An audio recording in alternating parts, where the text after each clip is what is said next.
Hoje vamos aprender sobre a função polinomial do primeiro grau ou função afim. Primeiro, vamos ver alguns conceitos de função. Uma função, ela existe quando eu quero relacionar duas grandezas variáveis. Então aqui vamos relacionar a medida do lado de um quadrado com o seu perímetro. Supondo que o lado desse quadrado valha L, então eu vou construir aqui uma tabela com a medida do lado e o perímetro. Vamos lá. Fazendo algumas contas, é só somar os lados. Como todos os lados valem L, porque é um quadrado, a gente vai ter que o perímetro, se o lado vale 1, vai ser 1 mais 1 mais 1 mais 1, igual a 4. Se o lado vale 2, a gente vai ter que o perímetro P, 2 mais 2 mais 2 mais 2, 8. E assim sucessivamente para qualquer valor, né? Esse valor aqui vai crescer. Então eu chego a uma conclusão, que é o seguinte. Somar 4 vezes o mesmo número é o mesmo que multiplicar o número por 4. Perceba, se meu lado vale 1, se eu fizer 4 vezes 1, vai dar 4. Se meu lado vale 2, se eu faço 4 vezes 2, meu lado vai valer 8. E assim por diante. Então eu chego aqui a uma regra que serve para qualquer quadrado independente do lado. Isso aqui eu chamo de lei da função. Eu percebo também que meu perímetro ele vai depender de quanto vale meu lado. Então o perímetro recebe o nome, nesse caso, de variável dependente. E o meu lado, ele é a variável independente, porque ele não depende de ninguém. Ainda podemos explorar esse conceito de uma maneira usando conjuntos, né? Ainda usando a mesma lei, a gente tem aqui relacionando um valor do conjunto A com um valor do conjunto B. Para saber se é ou não uma função, a gente tem duas regras. Todos os elementos de A têm um correspondente em B e cada elemento de A tem um único correspondente em B. A gente já sabia disso, mas observando aqui, o 1 só tem o 4 como correspondente, o 2 só tem o 8, o 2,5 só tem o 10 e assim por diante. Então, isso aqui obedece essas duas regras, então é uma função. Aqui outro exemplo. A gente tem um conjunto A formado pelo 10 e pelo 4 e um conjunto B, que é o 2, o 3 e o 5. Eu liguei os números de A com os seus divisores no conjunto B.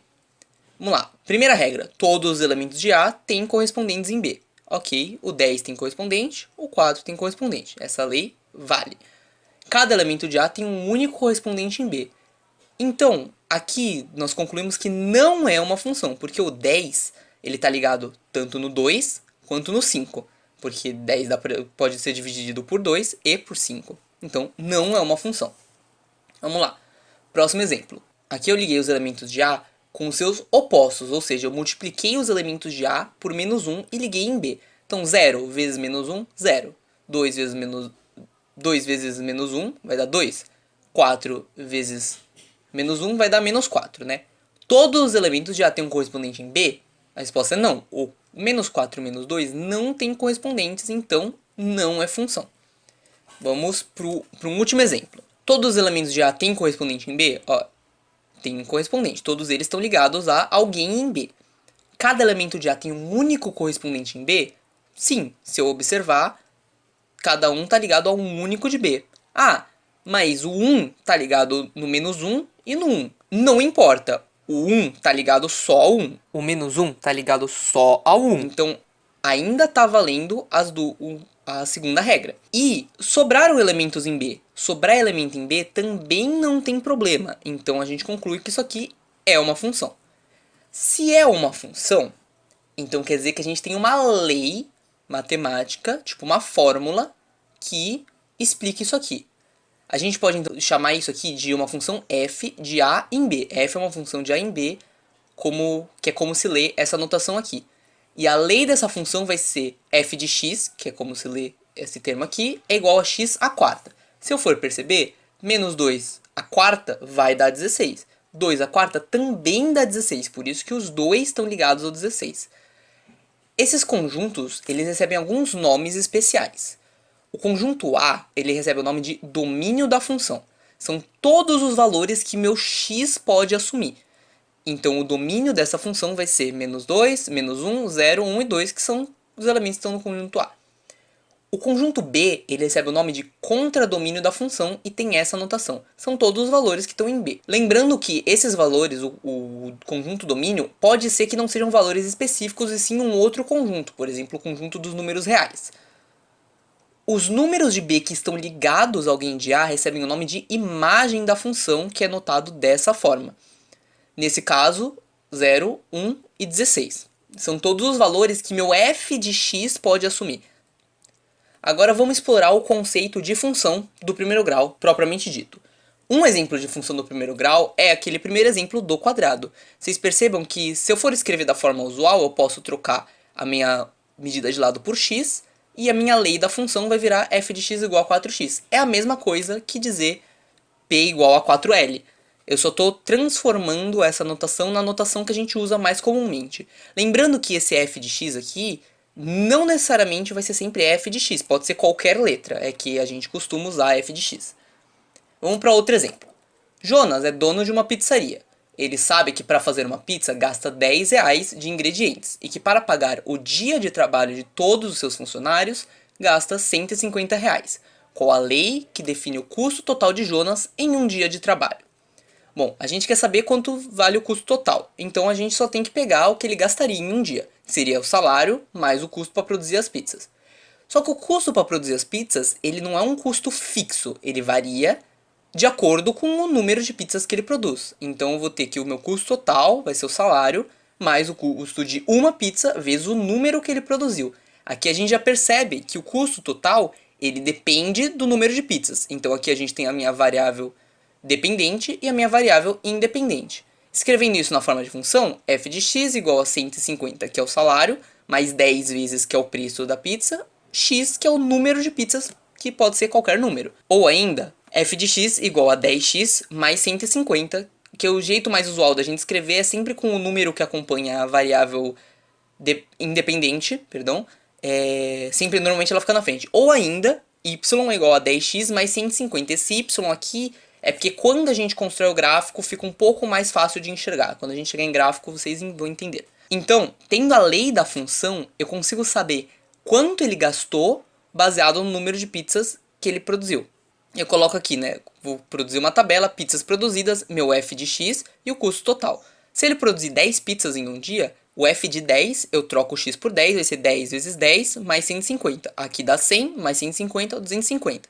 Para 15, vai ser 10 vezes 15 mais 150. Aqui dá 150 mais 150, 300. Para 40, 10 vezes 40 dá 400, mais 150, 550, e assim para qualquer número de pizzas. Se eu tenho a lei, eu consigo saber o valor total para qualquer número.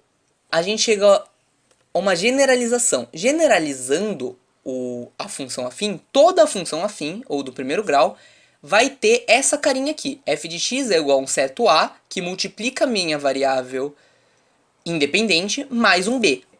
E aqui a gente tem alguns exemplos, né? F de x igual a 3x mais 5. Quem é a e quem é b?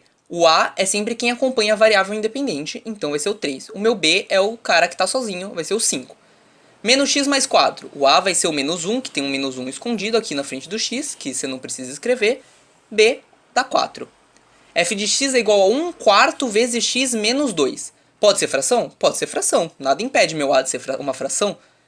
A fração também é um número.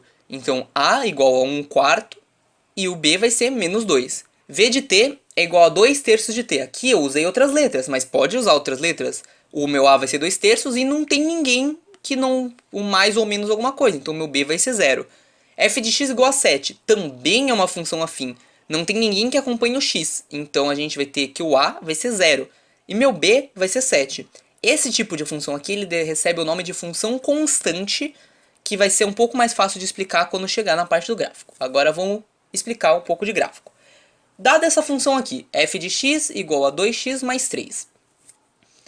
A gente tem aqui, vamos construir o gráfico. Para construir o gráfico, a gente primeiro constrói uma tabela e atribui valores aleatórios para x. Pode ser qualquer valor. Só que aqui eu usei esses valores porque eles são pequenos, é mais fácil de fazer conta. Normalmente é o que a gente usa para construir mais rápido e mais fácil, e sem errar. Então, valores para x. Na coluna do meio, eu coloco substituindo x pelo valor que eu coloquei aqui. Então, 2 vezes menos 2 dá menos 4, mais 3, menos 1. Aqui, menos 1. 2 vezes menos 1 dá menos 2, mais 3 vai dar 1. 0, 2 vezes 0 dá 0, mais 3, 3, e assim por diante. Aí eu construo um plano cartesiano, aqui eu usei um programa, mas no caderno você constrói, você desenha com a régua. Coloquei onde estão meus pontos, e aí eu percebo ó, que eles estão todos alinhados, então eu consigo traçar uma reta, que é a minha reta da função f, ligando todos esses pontos. Esses pontos sempre vão ser uma reta, a função afim sempre dá uma reta. Agora vamos começar a brincar e mudar o a e o b para ver o que acontece com a reta. Então agora vamos para um segundo exemplo. Vamos trocar aqui, vamos botar menos 2. Se eu colocar menos 2 aqui no a, vocês percebem que ó, menos 2 vezes menos 2 vai dar 4, mais 3 dá 7. Menos 2 vezes menos 1 vai dar 2, mais 3 vai dar 5, e assim por diante, e eu construí essa reta. Coloquei os pontos, construí essa reta. Percebam que essa reta, agora, ó, ela aponta para o outro lado. Só usando o oposto do 2, perdão, ela inverteu. Aqui colocando a f de x, para vocês terem uma noção. Então aqui eu consigo perceber uma coisa. Quando o meu a era positivo, a função ela crescia, ó, daqui ela está crescendo. Então, a gente chega à conclusão que se meu a é maior que 0, a função cresce, ó, percebe que ela está crescendo daqui para cá. Se ele for menor que 0, então ó, ela decresce, ó, ela vai para baixo. Isso para qualquer função. Então, se eu botar qualquer valor negativo no a, ela vai ser decrescente. Se eu botar qualquer valor positivo, ela vai ser crescente. E se for 0, a gente vai chegar lá. Agora vamos ver o que acontece quando eu mudo o a. Então agora meu a vai valer 1. Então aqui eu faço, se meu a vale 1, então vai ser menos 2 mais 3, 1. Assim por diante, construí tabela, fiz a reta. Vamos colocar a reta f de novo, a função f. Perceba agora ó, que a função f ela é mais inclinada para cima do que a função i. Então, a gente percebe que quanto maior for o meu a, mais inclinada, nesse sentido aqui, mais para cima, vai estar a minha reta, mais inclinada aqui. E isso até um limite, porque depois vocês vão aprender que esse a, na verdade, é a tangente do ângulo formado entre o eixo e a reta, e tangente de 90 não existe, então ela nunca vai ser vertical. Mas isso é um assunto para outra aula. Então, esse a gente dá o nome de taxa de variação ou taxa de crescimento, porque ele é quem determina a inclinação da minha reta em relação ao eixo x. E se a gente mudar o b? Então vamos ver o que acontece quando muda o b. Agora a gente está trabalhando com uma função h de x igual a 2x mais 5. Fiz a tabelinha, botei os valores, botei ponto, construí a reta. Vamos colocar f para poder comparar. Perceba agora que essa reta aqui é como se eu tivesse pego ela e arrastado para cá. A gente chama esse movimento de translação. E o que o b me determina? O que a gente chega à conclusão? Perceba que quando o meu b era 5, a minha reta passou no eixo y no ponto 5. Quando o meu b era 3, a minha reta passou no eixo y no 3. Então o que a gente chega à conclusão? O meu b sempre indica o ponto em que eu vou cruzar no eixo y, onde será a intersecção com o eixo y. Porque o f de 0 sempre vai dar o b, ó. Percebe aqui, ó, f de 0 é isso aqui. Eu troco o x por 0. 2 vezes 0, sobra o 5. Aqui troca x por 0. 2 vezes 0, sobra só o 3. Quando eu troco x por 0, não importa quem é meu a, porque vai ser 0 vezes alguma coisa. 0 vezes qualquer coisa dá sempre 0, sobra sempre o b. Então agora vamos ver o que acontece quando o meu a é 0. Então, o que acontece na função constante? Uma função j de x igual a 6. Perceba que eu não tenho nem coluna do meio aqui, porque ó, se meu x for menos 2, dá 6, não tem conta para fazer aqui. Se for menos 1, dá 6. Se for 10, dá 6. Se for 1000, dá 6. Não importa o valor que eu coloque no x, sempre dá 6. Então eu vou ter uma construção assim, que vai ser esse tipo de reta. E é por isso que ela é chamada constante. O gráfico de uma função constante é uma reta paralela ao eixo x. Perceba que ela chama constante, por quê? Porque ela sempre vai valer 6, não importa quanto eu coloque no x. Bom, é isso. A aula de hoje fica por aqui. Muito obrigado pela atenção e bons estudos.